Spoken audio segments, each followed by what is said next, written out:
Welcome to the Insight Thru Experience Podcast, created for those currently going through our operator training course and for others who are interested in thinking about joining the organization in future years. In this podcast, we're going to be bringing you some highly successful operators, leaders, and training specialists who are going to be revealing their tips, tools, and some techniques to help you achieve peak levels of performance. Now, sit back, take some notes, and use these experiences as stepping stones for your personal success. This is the Insight Thru Experience Podcast.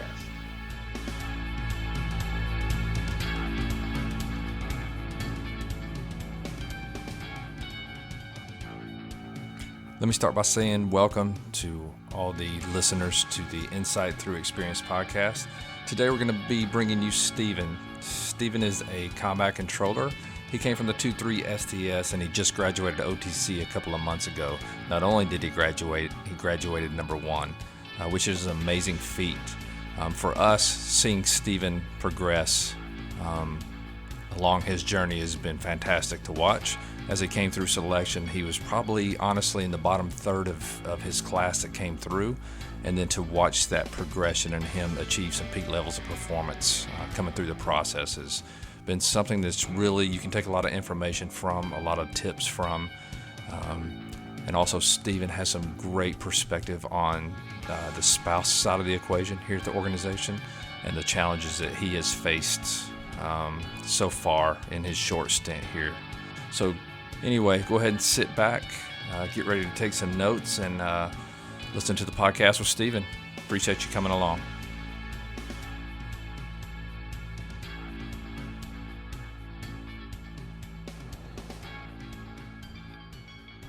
All right, Steven, how you doing today?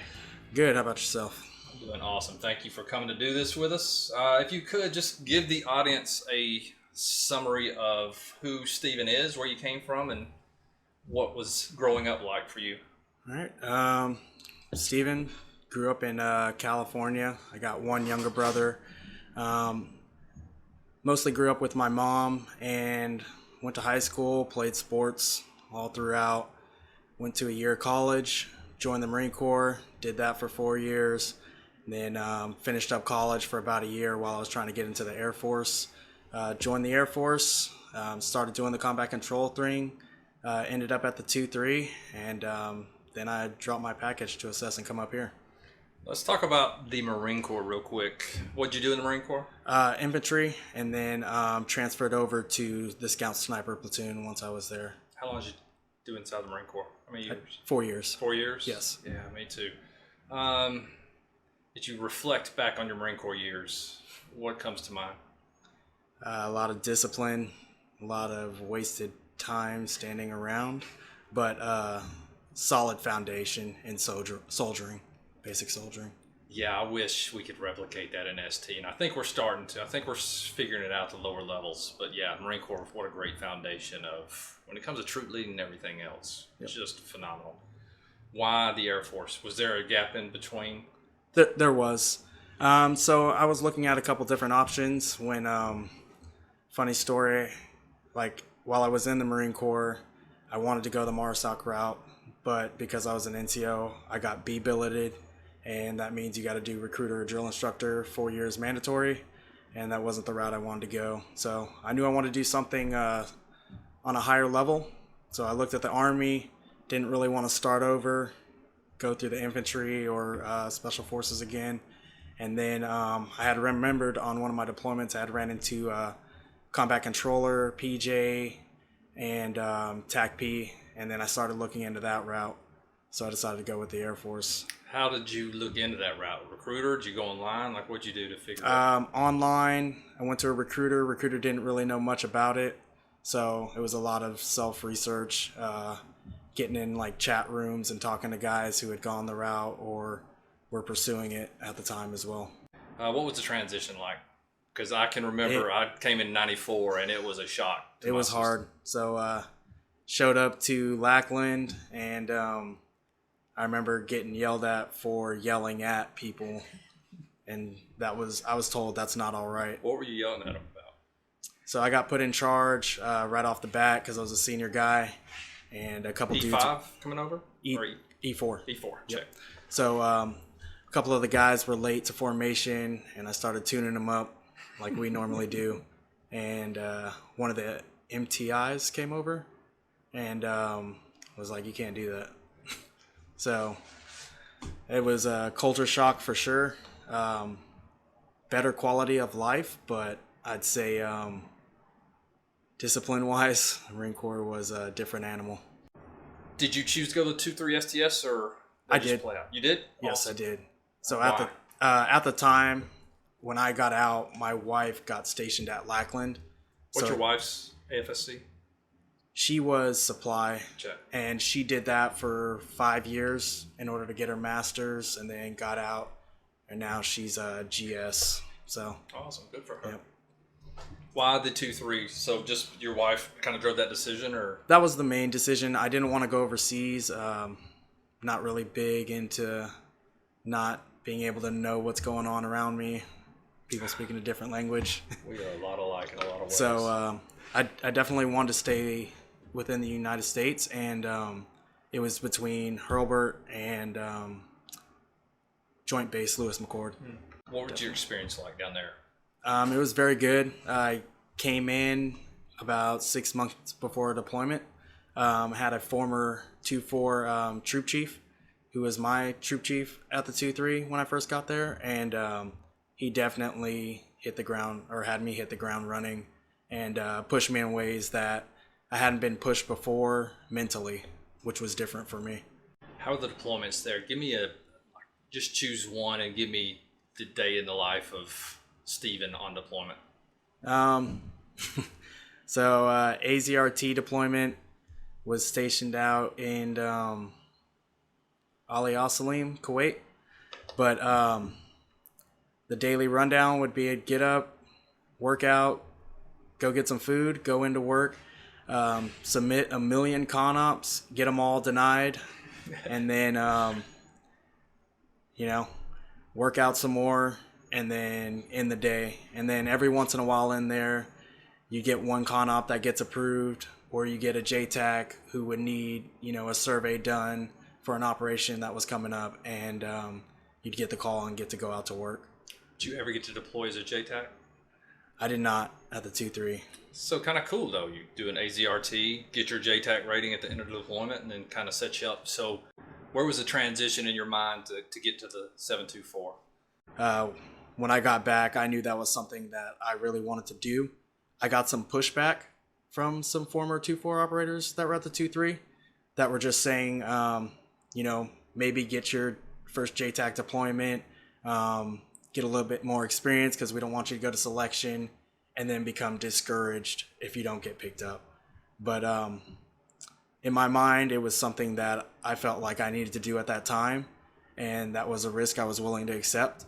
And I didn't have a lot of doubt that I wouldn't get picked up.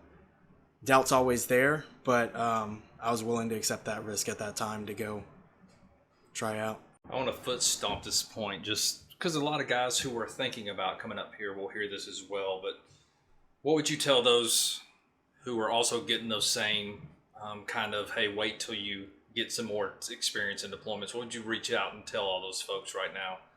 If you're comfortable in your core skills, if you're a confident person, you're mentally strong, and you just lack a little bit of experience, I would say, overcome that little doubt with that experience and give it a try. Yeah, I think that's very well said. I think I would add on to that, just come get your experience here. Like if that's all that's holding you back, man, we'll get you all the experience you need. Just do those other things. Those are great tips. Moving towards, so when you submitted your application and we ended up picking you up in the phase 1 board and I sent you the report and instructions, and that 13 to 20 page document got in your inbox, what was going through your mind? I had mixed emotions at the time. It was excitement, anxiety, and then a little bit of fear of telling my wife that, I'm moving forward with the process. Yeah, how was she dealing with this at that time? So we had talked about it before I had put in the package, just to make sure we were on the same page and everything like that. And those were some long discussions, but eventually we came to some middle ground, and she was okay with me putting in my package. When I told her that I had got past the first phase, she didn't look too happy, but she said congratulations. So, yeah, it was rough, but I think over communicating and being open and honest about what was going on kind of helped ease the tension there. Really good info, because I know a lot of folks struggle with it. And I say it in a lot of the recruiting briefs to the operators. I don't get to talk to spouses. I'm like, man, I'm not dumb. I know that a lot of spouses have a lot of concerns about coming up here for a lot of different reasons, whether it's the safety of their spouse, which I would argue I think they're safer here than anywhere else, or the area. What would you tell if you were on stage talking to 100 spouses who have concerns? What is Stephen saying out there to them? As far as time away and everything like that, for me, I thought it was going to be a lot worse than it is. So if you are coming from the community already, it's kind of along the same lines of what you should be used to if your significant other is already on like a deployment cycle. Yeah, that's a great point. I think everybody thinks they're going to come up here and it's going to get worse. And we've crunched a lot of numbers over the last couple of years. And to be honest with you, it's almost exactly the same. I think what they will find up here is some stability in the schedule. Like, you understand where your husband is going to be for the next 16 months. And I would agree with that. Yeah. What has your experience been like? We're going to get back to selection and OTC, but what's the experience been like since you graduated OTC a few months ago? It's been pretty busy. So just integrating with my team, my Air Force team, and integrating with the Army team that I'm supporting. It's been a challenge. So been trying to learn all the new SOPs, meet the new people, get to know everybody, get checked in, and then get straight into training. So it's busy, but it's not busy to the point where I'm neglecting my family or anything like that. It's definitely manageable. Awesome. And it's a good time. How was the reception at the Army? It was very welcoming. Was actually. It good? It was. Awesome. So got over there, checked in with my sergeant major and my troop commander, and not shortly after had a training event, and I think that kind of validated that I knew what I was doing, and the team leaders were very welcome to me jumping in on any of their training, and I think they saw that I sought to get better and learn their ways, which made them feel comfortable with me doing more things with them.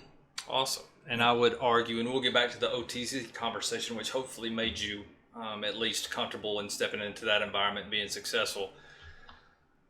But let's step back to that 20-page document that you got. You convinced the wife that, I'm going to go up there and try out. So what was the mindset that you had as you're traveling up here and meet me at the crossroad at 2:30 in the morning? What's going through your head? I couldn't tell you. There was so many things going through my head.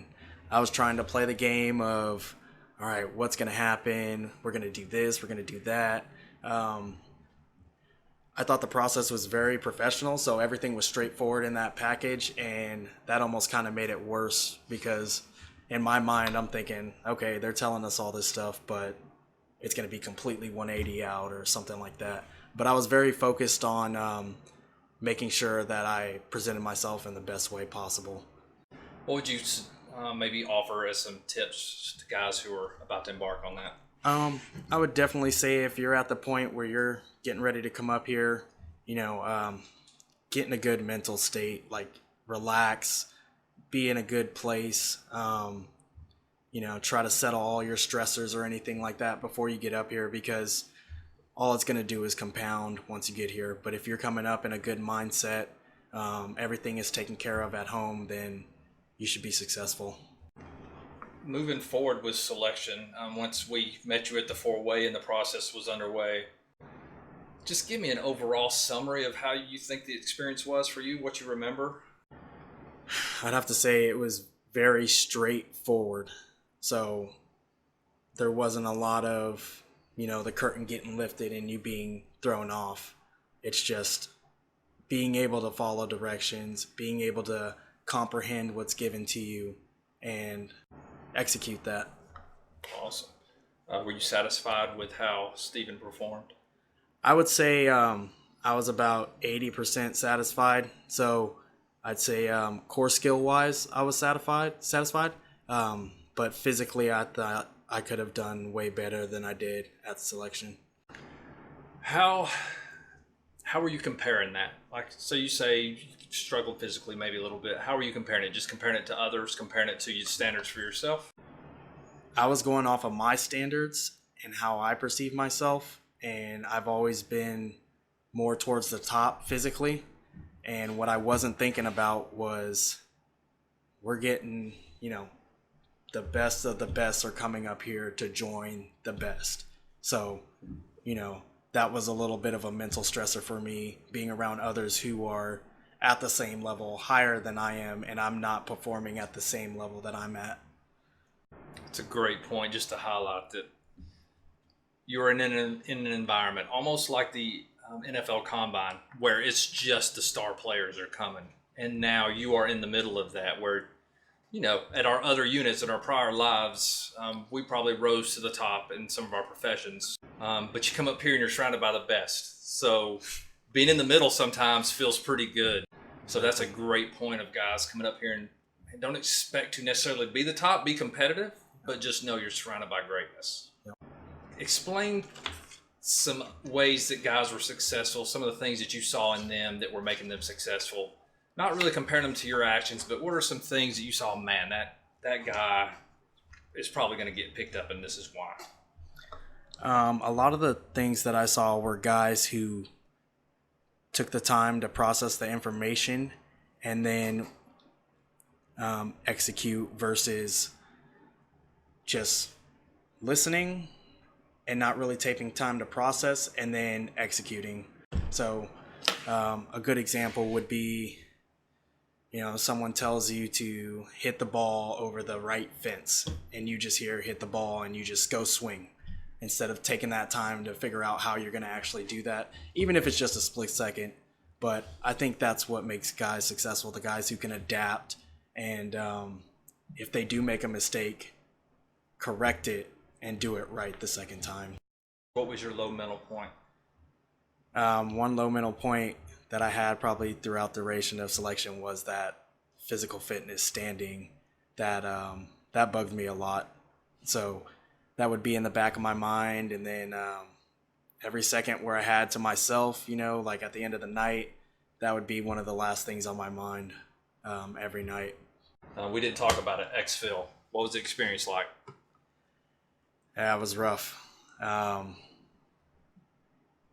You want me to go into detail on this? Yeah, or? Whatever. I'll cut it out if I don't like it. All right. So, they tell you to be ready to ruck, a certain distance and all that. And, what they don't tell you, but, you could probably figure out is that you're mentally exhausted at this point. You're physically exhausted at this point. And this is your last ditch effort to, show them what you have before you go sit down and they're making their decisions based off of all the events that you've completed at this point. Yeah, kind of like the validation exercise. Like, exactly. This is it. Yep. So that crushed me. I was hurting pretty bad.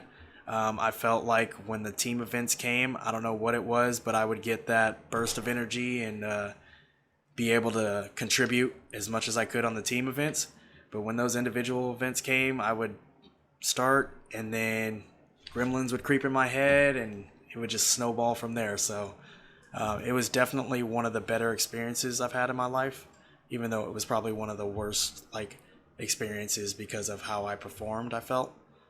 But I did nothing but learn from that. And I think that kind of helped fuel me to do good throughout OTC. If you could go back in time and tell the Steven that's about to come up here, obviously increase your physical fitness prowess a little bit. What else would you tell him to be ready for when he comes up? I would tell him to definitely be ready to have the mental game played with you and have ways of coping and calming yourself down and being able to move forward from it. That way you can accomplish the next task. Any event, and we don't have to talk in depth, or we Yeah. can, it doesn't matter, but any event that you just walked away like, oh my God, that was horrible? Exfil. Wow, what about it? Actually, it was probably infill. Infill was, it was infill, definitely. Had been alone for a while prior to that, and some of those thoughts started seeping in, and I didn't have a lot of the tools that I got after to cope with that. And so going into it, I'm putting out, but I'm still not getting the results that I'm expecting to get, and then it's just compounding event after event after event. And so I was pretty that was probably one of the times I was at my lowest. What got you through it? How did you break through that and be successful? I just told myself I'm going to give everything that I have. I'm not going to let these thoughts dictate how I'm perceived. So, I just continued to press on, continue to be the team player, and help out where I could and use my strengths when I could, and then, rely on the team to help me with my weaknesses when needed. Awesome. Let's transition. So you go back home to the 2-3, you get your orders, you start preparing to come up to the organization for OTC. What's that process like for you right there? What are you dealing with? What's your mindset? What are you working on? So when I initially got back, I was prepping for deployment. I already had a face to place ready to go, and then I got told about 2 weeks after I got back that I didn't need to go. So that kind of pissed me off a lot, because I was expecting to get some JTAC experience on that deployment before I came up. So my mindset was on deployment, and then I had to shift gears back into a training mindset. And honestly, I kind of got pushed to the side, because they were like, hey, you're going somewhere bigger, better. We need to focus on the guys who are here.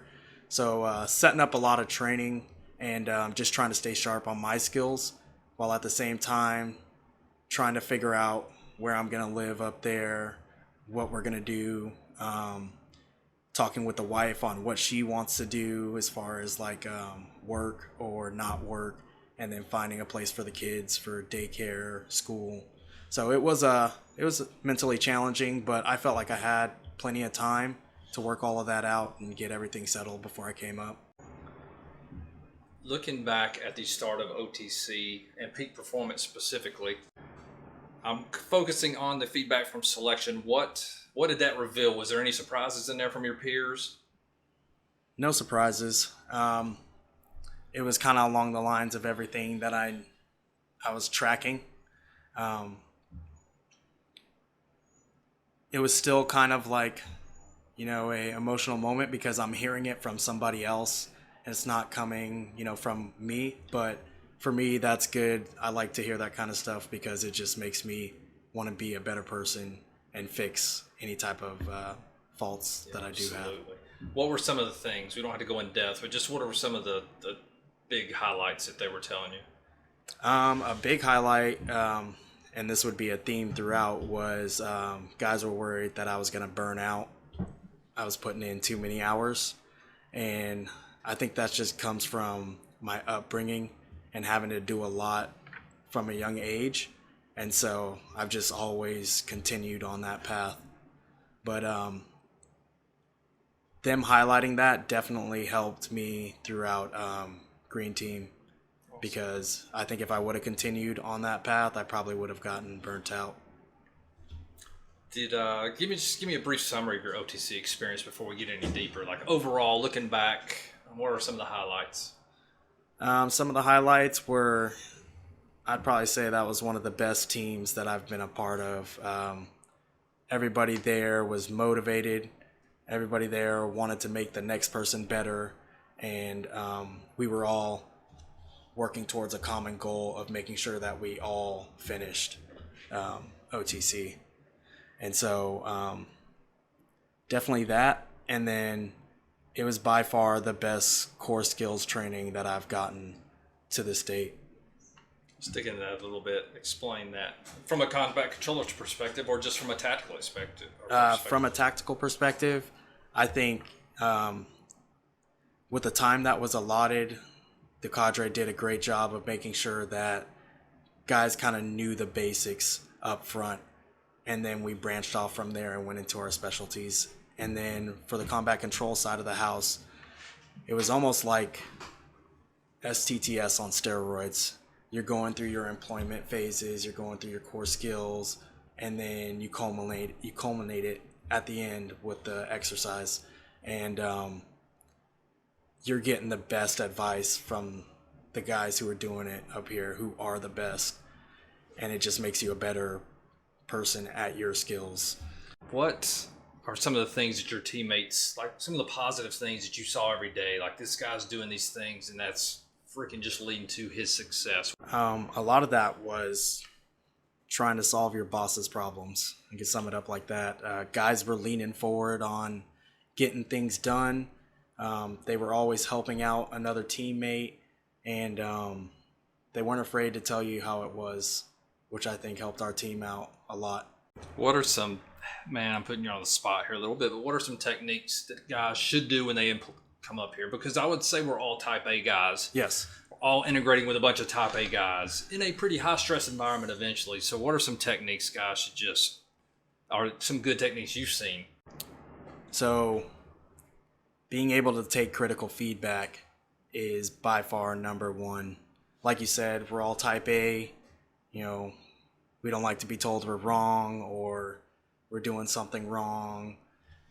We're not acting a certain way. But then you do these 360 feedbacks and your teammates are telling you how it is, and you start arguing or something like that, you're just, you're separating yourself that much more from the team because everybody here is trying to get better. So that would be my number one piece of advice, and probably the only piece of advice someone would need is, be able to take feedback, be in a good state of mind, and be receptive.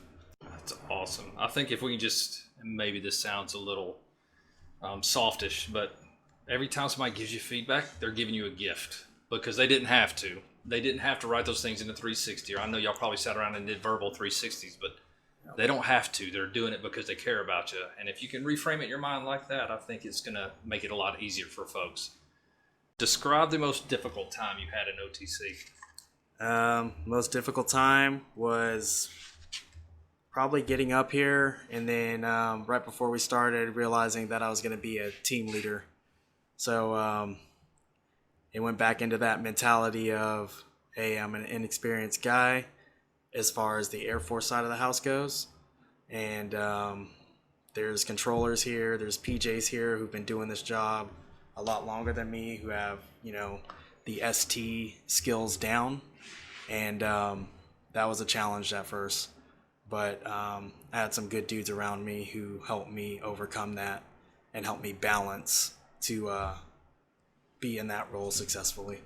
How did you evolve personally in that leadership role? I think I definitely evolved my leadership style. I know when I first came in, I was back to Marine Corps leadership style, 15 minutes early. If this isn't done this way, do it again. And getting my initial feedback from my team, we sat down and did our own little feedback. I was given some advice to where, hey, you don't need to do everything. You can loosen the reins a little bit at times, and that helped me develop myself as a leader and to be able to let others lead. And I think that's important for leaders, is you're training the next leader, so you got to be able to step back. And that's where I had my problem, was I never wanted to step back and let others take the lead at times. So dig into that. Why do you think that is? It goes back to the Marine Corps. We had some guys that were less motivated. And so I used to find myself doing a lot of the things that I shouldn't be doing. And I think that's something that's just stuck with me, where I'm given a task, and instead of asking for help, I just try to complete that task on my own because I know it'll get done and get done right, so to say. It's a beautiful thing about OTC is again, you're surrounded by incredible dudes who, if you're open to their feedback, they're going to develop you into the best version of you as you leave there. What advice? So those guys right now on OTC, there's 4 more team leaders. There's a couple of officers. What's Steven's advice to them right now? My advice would be to get your heads together as all 4 team leaders, the O's, and come up with a solution together. No isolated planning unless it calls for it, but that's how you're going to get the best results for the team. And let your other guys lead. Let your 2 ICs, your 3 ICs, give them a chance to lead, and that will develop you, because you're going to have to give out instruction, guidelines, and don't be overbearing on your guys. Like, let them run with it, let them fail, and then correct from there. But I think that's what's going to develop them as good team leaders. That's a really good segue into the relationship with the cadre, because I think often we're trying to create a no-fail environment for ourselves, when really OTC is about stretching you to the limit so you can grow. What was that relationship with the cadre like for you going through? It was very good. They definitely will push you to try new things, get out of your comfort zone, and they're going to give you the best advice possible. So if you think you've got all the knowledge in the world and you come up here with that attitude, like, oh, I know my job, I don't need any additional stuff, you're not going to grow. I mean, you might squeak by because you're good at your job, but if you're open to the cadre's suggestions, their TTPs, like, you're going to grow exponentially. They really care, is something that I noticed right off the bat, is that they want you to succeed. They want you to become better. They don't want you to just be the same person on day 1 and then at the finish. So it's very professional. There was time and place for everything. We'd go out to eat as a team. Cadre would come, and you could kind of let your hair down per se and talk with them and stuff like that. But they kept it professional during training, and I appreciated it. Can you give the environment, like, is it a yes sergeant, no sergeant environment? Like, what's the environment like? Because I think a lot of guys come up here and think it's going to be some pipeline course again. It is definitely not. Trying to think of how to say. It's very professional. It'd be like you're in the team room with your, I don't know how it is at the other units, but 2-3, leadership and the team guys had a really good relationship, and it was professional, but it wasn't overbearing. So gentlemen, I'd say gentleman-like, but I don't want to say a gentleman course, because they will definitely get into you if you're doing something wrong and let you know about it. And that's the whole point of this, is to make you better. And they knew how to draw that line and go back and forth between lifting a guy up when he needed it and beating a guy down to a point where it sunk in his head that he needed to get that point across.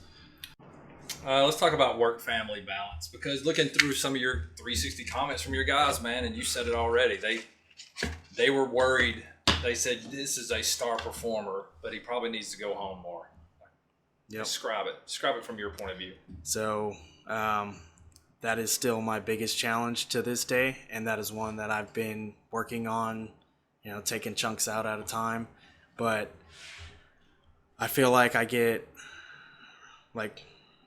this job is something that I'm really passionate about, and things that I'm passionate about, I tend to put my all into. And so, at the 2-3, it was really bad. I would spend hours after I should have gone home at work. And, I didn't really realize how it was affecting my relationship with my wife at first.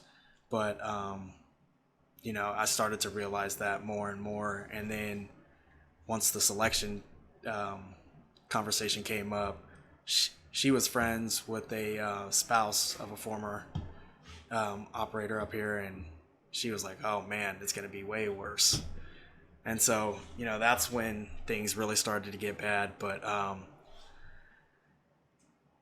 don't know. I just had to basically say I'm not going to take work home with me anymore. And when I was off work, like not look for extra projects, because around here you can get done with one thing, start something else. You can always find something to do.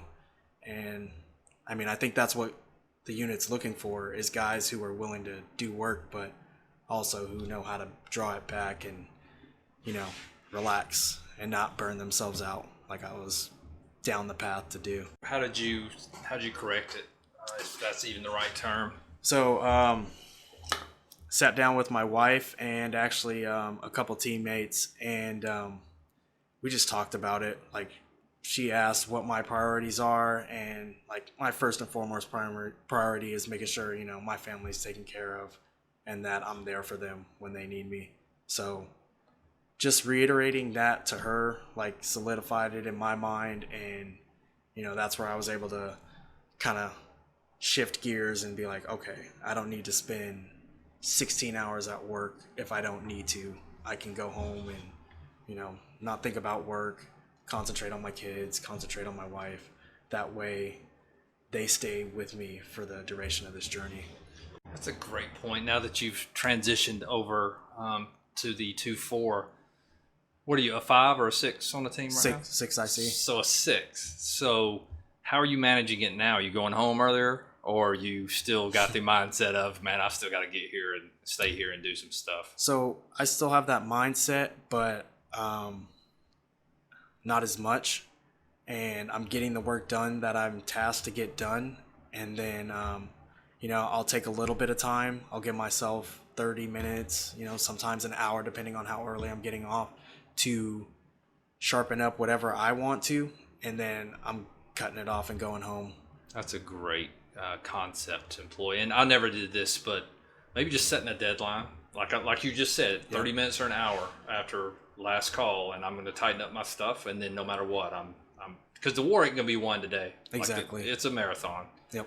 What tips would you give guys who are newly married, trying to come up and figure out the OTC family balance? And now, man, they're doing the same amount of training in 3 less months of time span. So, man, what are some tips? I would definitely say be open with your spouse.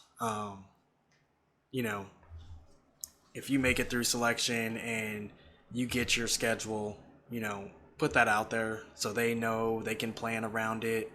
And, you know, expect there to be some rough times, because, I mean, they're always going to be there. So, you know, give your spouse some leniency if she's, you know, having a hard time and, you know, you're getting ready to leave and, you know, arguments come up and stuff. You know, you got to kind of sit there and take a step back and be like, okay, you know, I'm not here to help out as much as maybe I should be. And, you know, this is why she's getting mad. So definitely be open. And I would say for guys getting ready to put their package in, have the conversation with your significant other and make sure it's something that you're both okay with before you come up here. Because if you tell your spouse the day before you leave to come up for, you know, selection, hey, I'm going to assess for another place that does, you know, bigger, better things, and potentially I could be gone more, you know, that's not going to go over well. You'll come up here, you know, fresh off an argument, and that stuff will creep up on you during selection. Any distractions? I guess what I'm getting at is we up here, I keep saying it on the recruiting briefs, if our families are broken, we're just not effective. So we do everything in our power to try to keep families healthy up here. Any signs of that in OTC? How did y'all rally around somebody that was having problems? Like, what was that environment like? Definitely had a couple instances where that happened to a couple guys, and you know, you're with these guys so much, you can tell when something's off. So, you know, guys would go over, talk to them, see what's going on, and just give advice. A lot of the older guys on team were sought after a lot by some of the younger guys to give that family advice, because guys were going through some rough times. And definitely, I'd say when you're on TDY, you know, carve out a little piece of time to sit there and just have a conversation with your family, you know. That way they're kind of in the know of what's going on with you and what you're doing, and I think that helps out keep them calm and not speculate on what's going on. think that's great advice. You just triggered something else in my mind about OTC and the uniqueness, and I need to capitalize this more on recruiting trips too. But is it just a cadre mentoring guys on OTC?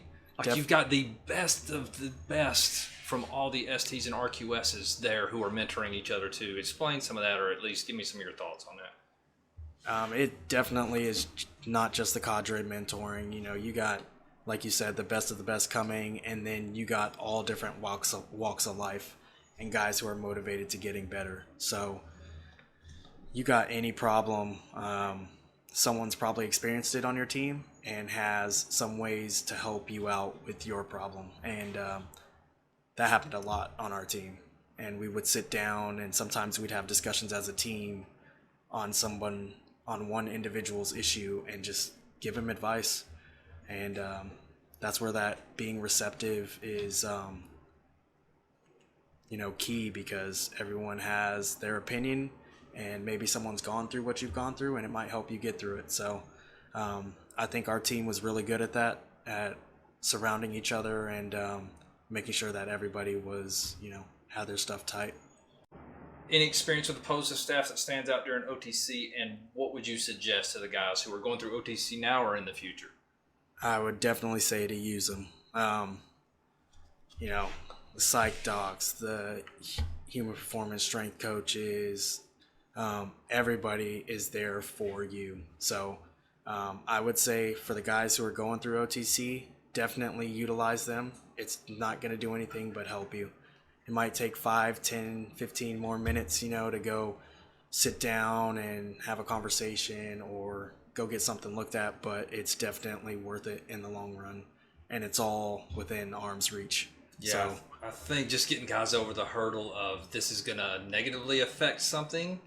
Really, everybody's here to get you at peak levels as you step out to the operational side. I would agree, and I don't think we had that problem on our team. We had guys who would reach out, and it's not like you're going to get dinged for being late to a brief because you're going to get worked on, or you're seeking advice, or you're trying to better yourself.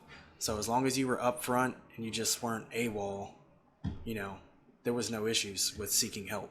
Yeah, I think that's a great point too. Just getting worked on, talking about with the physical therapists or athletic trainers of a lot of guys in the past would be worried about, I'm not going to go see him because that might get me removed off OTC. I would argue the other point. If you don't go see him, you probably will be removed off OTC. And I think that was the mindset on our team. So we had an incident, and gears definitely changed where guys were like, yeah, I need to go see them because I might not get through this if I don't. Yeah, that's awesome. And it's just a beautiful situation to where they're not looking to DNF you. They're looking to do everything in their power to keep you off DNF so Exactly. you can keep moving forward. Give me your experiences with Ben Wellborn. Do you have many experiences with him going through OTC? I did.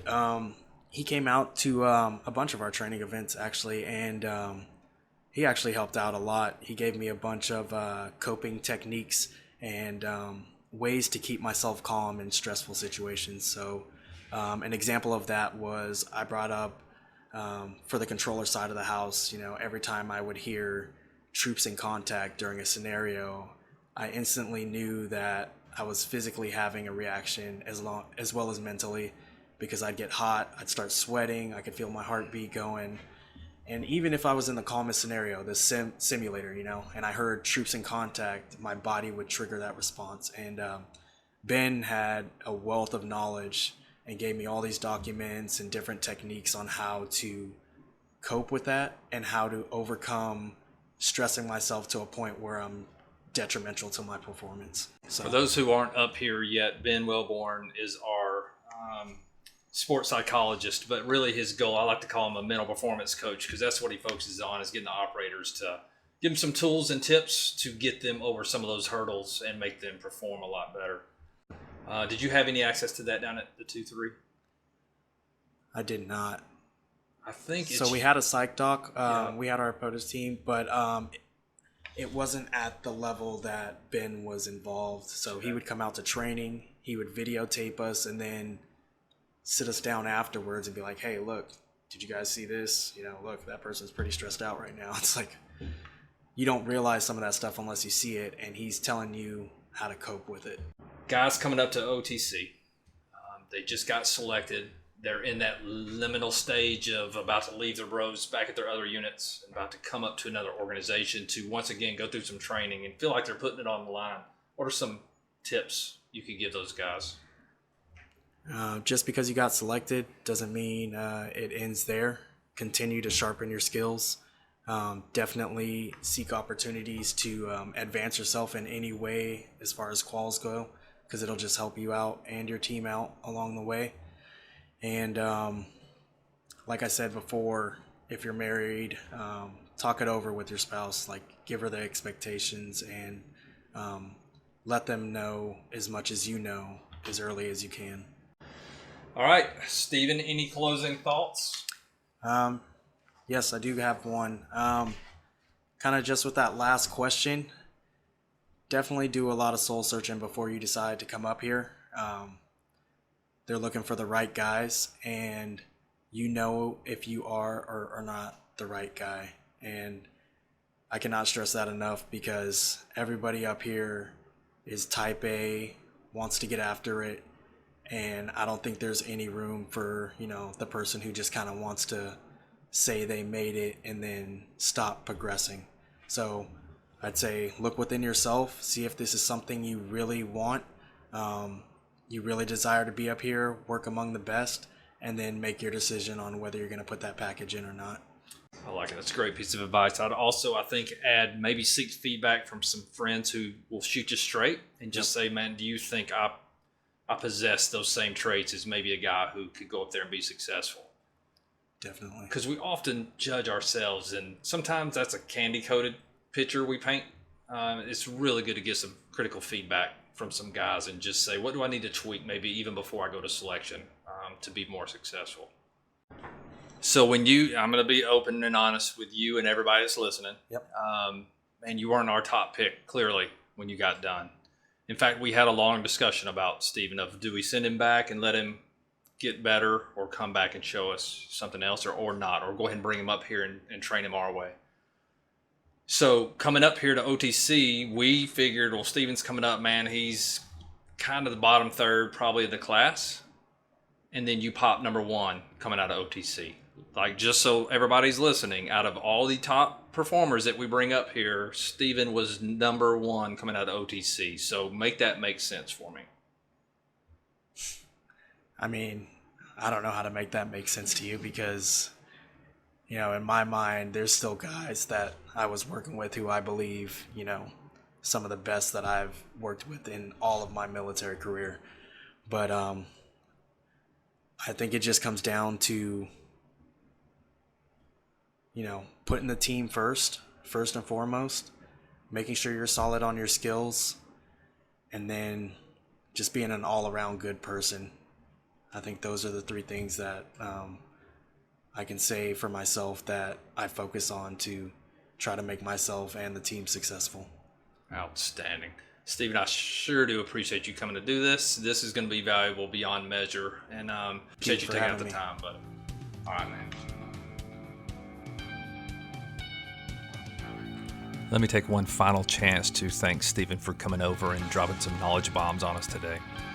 And larger fact of him just giving back to the organization at large and helping those coming up behind him learn from his experiences. All right, y'all, that is the podcast for this week. This is the Insight Thru Experience Podcast. Stay tuned for a future episode.